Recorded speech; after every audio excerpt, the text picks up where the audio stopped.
நம்பிக்கை இருக்கு, லட்சியம் இருக்கு, உழைக்கிறதுக்கு தெம்பு இருக்கு, பேசுறதுக்கு உண்மை இருக்கு,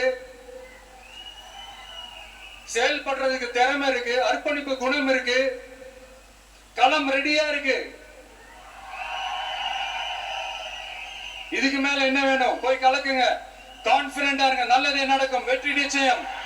மீண்டும் சந்திக்கும் வரை நன்றி, வணக்கம்.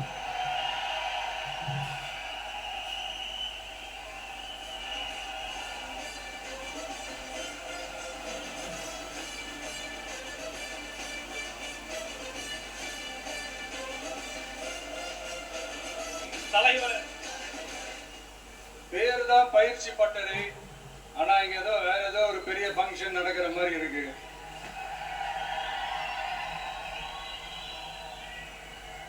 ஓகே,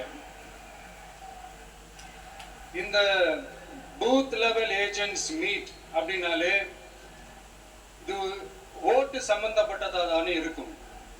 ஆனா என்ன பொறுத்த வரைக்கும் இது ஓட்டுக்காக மட்டுமே நடக்கிற ஒரு மீட் கிடையாது. என்னடா இவர் இப்படி சொல்லிட்டாரு அப்படின்னு நீங்க நினைக்கலாம். நம்ம தேர்தல் அரசியல்ல தானே இருக்கும், இவர் ஏன் இப்படி சொன்னாரு அப்படின்னு உங்களுக்கு ஒரு கேள்வி வரலாம். அதுல தப்பு இல்லை. ஏன்னா ஆட்சி அதிகாரம்னாலே அது ஓட்டு சம்பந்தப்பட்டது தானே, இல்லைன்னு சொல்லல. பட் நம்ம ஆட்சிக்கு வந்து நம்ம என்ன செய்யப்போம், இது வரைக்கும் பண்ண மாதிரிலாம் நாம பண்ண போறது இல்லை. ஒண்ணு. ரெண்டாவது, நம்ம ஆட்சிக்கு வரணும்னு நினைக்கிறதே மக்களுக்காக தான், மக்களோட நலனுக்காக தான்.